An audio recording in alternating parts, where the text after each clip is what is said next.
Hey guys, it's Xander. I have finally graduated grad school at this point, so we're done with that. Of course, I'll still be super busy as always, but I do think I'll be able to have some more time to dedicate to videos and just have a better headspace to sort of do more in general, and kind of come up with different ideas. So today I want to talk about the fact that there has been this myth, sort of idea, that testosterone will make people who are AFAB, assigned female at birth, will make them interested in men or identify as gay. Depends, on their gender identity in itself. If they're trans masc and then they start liking men, that would make them gay if they identify that way. Some people don't. Really just based on how you define it yourself. But this can also include people who would be non-binary, gender non-conforming, genderqueer, any of that. Just assigned female at birth in general, and then using testosterone for hormones. Just been something that I've heard a lot. And I am hearing less of it now because I think that people are realizing that it's not really a thing. At least it's not something caused by testosterone. Yeah, let's dive into this. So the actual myth of this comes from the fact that, at least from what I've heard, probably 10 years ago, if not longer, kind of around that period of time, I was hearing a lot of people saying, oh, I started T, I'm a trans guy, and now I'm gay, when before T, I was interested in women. So that's at least from what I know, that's kind of where that came from, and yeah, I'd heard it a lot. I've also seen a lot of trans guys nowadays who were interested in women before they started transitioning. They're still interested in women.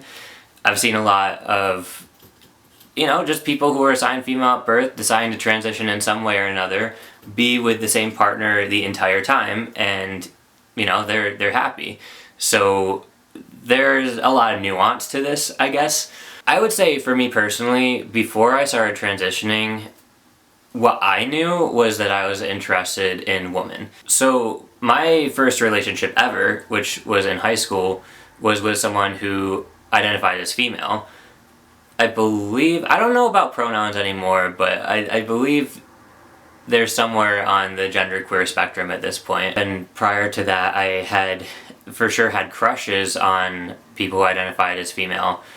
And I just was pretty convinced that I wasn't interested in guys at all. And, I know a lot of trans people have talked nowadays of, once they kind of look back and realized a little bit more, they were like, oh, so were these not crushes, or was this me actually wanting to be this person, So like for me growing up, I definitely did have crushes on guys. I just didn't know that that's what it was, really. And, having not figured out me being trans like 100% until high school, it was just very confusing. And I for sure also wanted to be the guys, That took me quite a long time to really fully just figure out, I guess. And from the start, I've always found it a lot easier to emotionally and romantically connect with people who identify as female. That's just kind of been it. But then as far as other attraction there, like, I haven't really had nearly as much physical or sexual attraction to people who identify as female as I have with male. And that took me a really long time to figure out as well. Now, I'm happily married to Wolf, who is, if anyone follows this channel and has seen previous videos, he's the one, we did like an hour-long video of, what it's like being two trans guys dating. So yeah, I mean, at this point, not really, I'm not questioning my sexuality, but there's for sure this whole long period of time where I had no idea what my sexuality was. I think a lot of that probably was internalized homophobia for sure. And, especially when I started transitioning, I'm like, oh, cool, so this does make me straight. So, that's nice. Funny to talk about that now and know that that's definitely not the case. Testosterone in itself did not change my sexuality. I was already confused and trying to figure out my sexuality in the first place. And for me, the easiest thing was to just be interested in women because I was able to much more quickly connect with them emotionally and romantically, and that was really just the important part of it for me. So you know, if it worked in that way, then why question it? I've seen a lot of studies and websites and just, you know, educational based resources that talk about the fact that testosterone as a hormone doesn't inherently change your sexuality. It's other aspects of the trans experience that are the factors that really kind of affect that a little bit more. The biggest thing that testosterone does affect as far as sexuality is sex drive. In a lot of people who take testosterone, this could even be cisgender men who take it as a supplement and such, it does affect your sex drive. Like, it'll make it higher. Not to say that that happens to everyone, because I know that there are always specific cases, but as a whole, it just typically does tend to do that. And that's something that, to my knowledge, sort of subsides a little bit after a couple of years of, especially if you're, you know, assigned female at birth and you start testosterone and this is like a new experience for you, especially towards the start. Like, it'll be a lot higher, and then it kind of just, you know, calms down or becomes a little bit more normal or manageable. So that's the biggest thing. There, in no way does it like affect you in the way of, oh, well, now that you're taking testosterone, you're going to be interested in men. That's not how it works. I think the biggest thing that does tend to cause this to be a myth or something that tends to happen more often is the fact that testosterone just makes us more comfortable in our bodies when we're transitioning.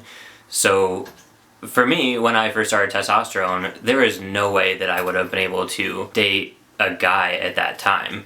The dysphoria that it would have caused me would have been insane. Like, I just was not at a point in my body where I would have felt comfortable with that. I could just envision me very start of testosterone, not presenting nearly as male as I do now, and being with someone who does embody that masculinity. That just would have made me feel so self-conscious about myself and how I wasn't able to embody masculinity in the way that I wanted to. So I think there's definitely that fear at the start, for sure, where I just didn't even let myself think about the fact that maybe in the future I could be with a guy. I just pushed it out and I was like, you know what? I'm not interested in men, just women. That's what we'll go with. It is what it is. So yeah, for me, it was just sort of being in a straight relationship like that just didn't feel right to me. And once I was finally in a queer relationship, I just felt this sort of sense of belonging and not like this unsettling feeling of, you know, there's just something not quite right. There are so many other factors too, because in general, this is a lot of commentary on just society in general, and it's just so nuanced. You add on top of that, you know, like transitioning and having changes that come with hormones and stuff, and it can be a lot to really process and think through.